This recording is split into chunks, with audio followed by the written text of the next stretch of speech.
요한계시록 1장 1절 말씀을 다시 묵상합니다. 예수 그리스도의 계시라. 이는 하나님이 그에게 주사 반드시 속히 될 일을 그 종들에게 보이시려고 그 천사를 그 종 요한에게 보내어 지시하신 것이라. 그 종들은 하나님을 주님으로 섬기는 모든 백성입니다. 하나님과 성도들의 관계는 주인과 종의 관계이기도 합니다. 그러므로 하나님을 주로 섬기는 모든 백성은 하나님의 종이 되는 것입니다. 요한계시록은 이러한 하나님의 종들에게 주시는 예언의 말씀입니다. 충성된 종은 반드시 그 주인의 명령에 순종하여야 합니다. 하나님께서는 분명히 이 예언의 말씀을 읽고 듣고 지키라고 명령하십니다. 주여 주여 하면서도 주인 되시는 하나님의 명령, 곧 요한계시록을 외면하고 있다면 충성되고 신실한 종이라고 할 수는 없을 것입니다. 요한계시록 1장 1절부터 3절의 말씀을 자세히 묵상해 보면 1절의 그 종들은 3절의 이 예언의 말씀을 읽는 자와 듣는 자들과 그 가운데 기록한 것을 지키는 자들입니다. 이처럼 때를 따라서 하늘의 양식으로 먹이신 주님이십니다. 오늘 이 땅의 교회들이 주님의 이 명령에 순종하지 않으므로 온갖 세속한 비진리들이 만연하게 되었음을 겸허히 깨달아야 할 것입니다. 요한계시록은 전장을 통하여 이 책의 예언의 말씀을 읽고 듣고 지키라는 주님의 명령입니다. 요한계시록은 또한 지시하신 것입니다. 이는 비유로 수수께끼로 감춰진 하나님의 말씀을 뜻합니다. 예수님께서는 무리들에게는 비유가 아니면 도무지 말씀하지 않으시고 다만 혼자 계실 때에 제자들에게만 비유의 뜻을 가르쳐 주셨습니다.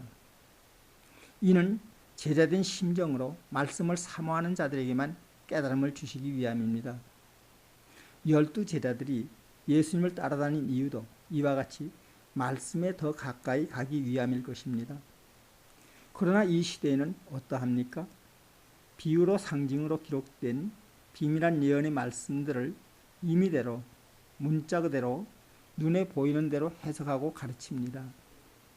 참으로 안타까운 시대 상황입니다. 요한계시록은 사도 요한이 이상 중에 계시를 통하여 보고 들은 신령한 말씀의 세계요, 영원한 하나님의 나라를 이룩하기 위한 감추인 예언의 말씀입니다. 이를 경홀히 여기거나 세속한 땅의 것으로 해석하여서는 안 될 것입니다. 성경을 자세히 보면 그 어디에도 이상이나 꿈에 본 것을 문자 그대로 해석하고 있지 않습니다. 야곱, 요셉, 이사야, 에스겔과 같은 선진들의 꿈과 이상의 세계를 봅니다. 요셉은 꿈의 해와 달과 11별이 내게 절하더이다 라고 아비에게 말합니다. 이에 야곱은 나와 내 모와 내 형제들이 참으로 가서 땅에 엎드려 내게 절하겠느냐고 꾸짖습니다. 만일 이 시대 교회들에게 요셉이 꿈을 이야기하였더라면 어떤 해몽들이 나왔겠습니까? 요한계시록 6장 12절에는 해가 총당같이 검어지고 온 달이 피같이 라는 예언의 말씀이 있습니다.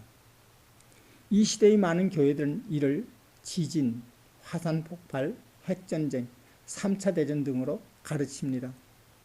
심지어 요한계시록이 무엇이 어려운가 그대로 이해하면 되는데 성경에는 더하지도 말고 제하지도 말라고 하지 않았는가 라며 쉽게 말하는 이들도 있습니다.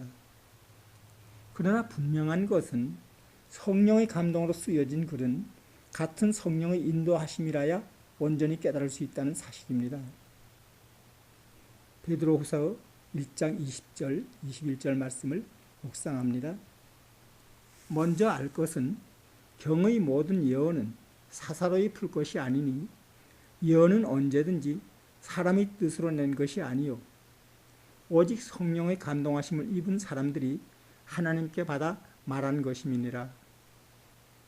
또 고린도전서 2장 10절 말씀입니다. 오직 하나님이 성령으로 이것을 우리에게 보이셨으니 신령한 일은 신령한 것으로 분별하느니라.